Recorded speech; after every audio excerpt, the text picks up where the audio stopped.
लड़की they lose they virginity, Hindi में कहूंगा कि वो जिना करती है।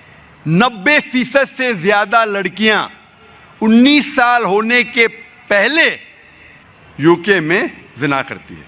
और एक स्टैटिस्टिक जो चंद साल बाद का है कि यूएसए में 95% of the girls lose their virginity before they leave college.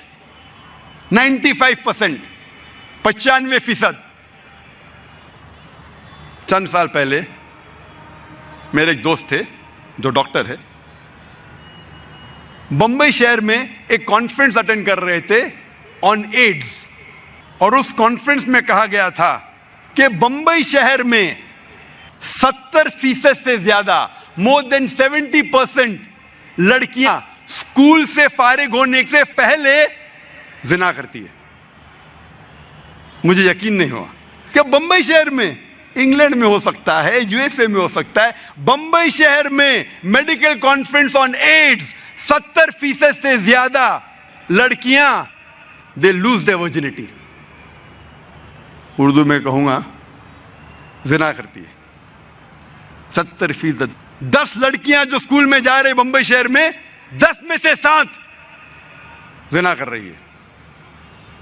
कान को यकीन नहीं होता। यह भी स्टैटिस्टिक्स से चंद साल पहले की। हम क्या सिखा रहे हैं हमारे बच्चों को? इसीलिए जब एक सर्वे किया गया था यूके में, इंग्लैंड में, सिंगल सेक्स स्कूल और कोएड स्कूल के दरमियान एक सर्वे हुआ था, स्टडीज, कि जो स्कूल में सिर्फ एक जिन्स के बच्चे पढ़ते, सिर्फ लड़कियां या सिर्फ लड़के, और दूसरी जगह कोएड स्कूल, लड़के लड़कियां साथ में पढ़ती है। The results of a single sex school, जो तालीम का जो मयार है और जो रिजल्ट्स है कामयाबी एग्जामिनेशन में, सिंगल सेक्स एक जिन्स की स्कूल में और बेहतर है। जहां सिर्फ लड़कियां पढ़ते स्कूल में या सिर्फ लड़के पढ़ते, उसका रिजल्ट इम्तिहान में और बेहतर है बनिस्बत कोएड स्कूल के। क्योंकि कोएड स्कूल में बच्चे एक दूसरे से कंपटीशन लगाते कि